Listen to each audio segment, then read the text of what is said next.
Vous écoutez Drops of the Lectionary, la méditation quotidienne de la parole de Dieu proposée par l'ADAL, l'Aumônerie Diocésaine de l'Apostolat des Laïcs de l'Archidiocèse de Douala.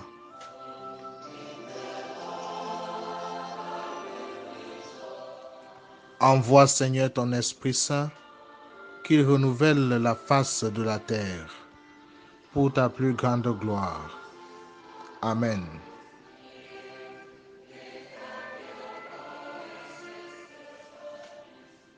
Lecture de la lettre de Saint Paul apôtre aux Galates, chapitre 3, versets 7 à 14.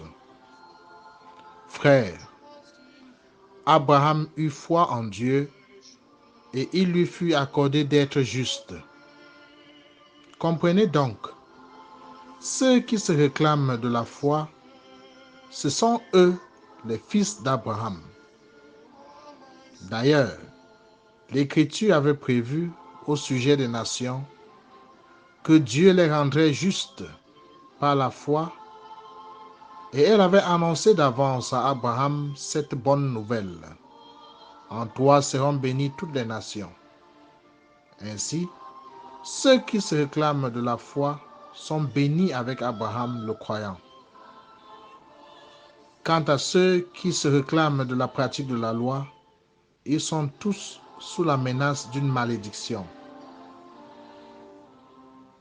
Il est d'ailleurs clair que par la loi, personne ne devient juste devant Dieu, car, comme dit l'Écriture, celui qui est juste par la foi vivra, et la loi ne procède pas de la foi.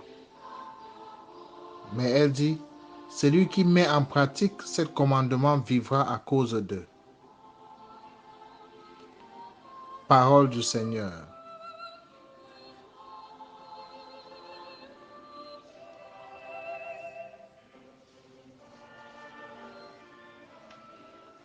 My brothers and sisters, there is an ancient story about Moses and the Ten Commandments.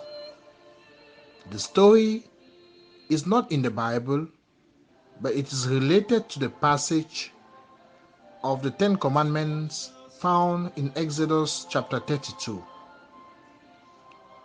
We are told already in the book of Exodus that Moses received the Ten Commandments from God twice.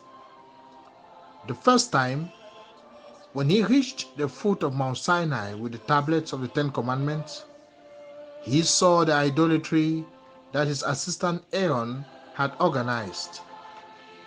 Moses, angry, shattered the tablets of the stone, bearing the Ten Commandments that he was carrying. It was only after the Israelites had repented from their sins that Moses went back up the mountain and brought down the second set of tablets to replace the first. Our extra-biblical passage or the story says that the first tablet that was broken had another version of the Ten Commandments, which was more positive in formulation. It stated what the Israelites needed to do to please God, not what they needed to avoid, as the Ten Commandments today enunciate. So while the first set of tablets, first set of commandments was written in a more positive language, the second set started with thou shalt not. The first set of tablets did not use the thou shalt not language. It did not use the language of the law. In fact, it is said that it was not a list of commandments, but a love letter from God, in which he had poured out his heart to Israel. A love letter brings out the best in the one to whom it is addressed.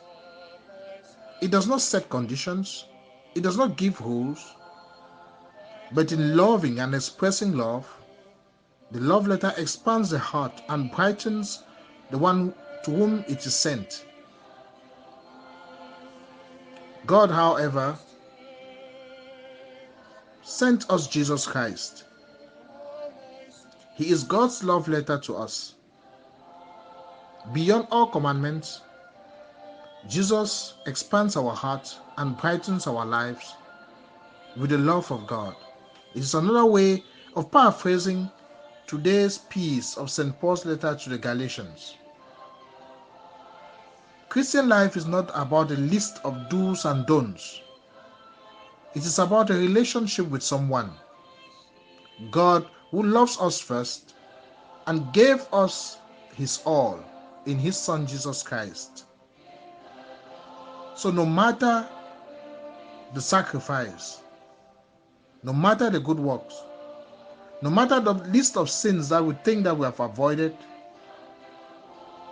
we cannot win God over. Not even keeping the commandments is a condition of being saved and loved by him. The power of love comes from faith in Jesus, and the exercise of that love is a measure of our closeness to him. When one keeps the commandments of loving God in return wholeheartedly and loving our neighbors as ourselves, that covers all other obligations in Christian life. You cannot love God without feeling the strong urge of doing even more to show him that you love him in return. Prions le Seigneur. Aime et fais ce que tu veux, dit Saint Augustin.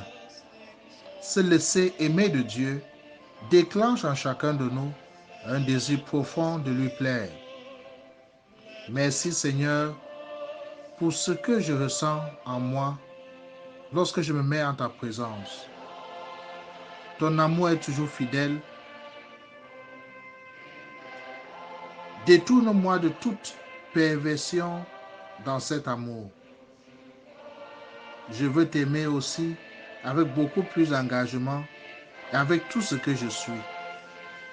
Augmente ma foi pour que mon amour soit vrai et sincère. Amen. Que Dieu Tout-Puissant vous bénisse, le Père, le Fils et le Saint-Esprit. Abbé Michael, Drops of the Lectionary, proposé par Adal.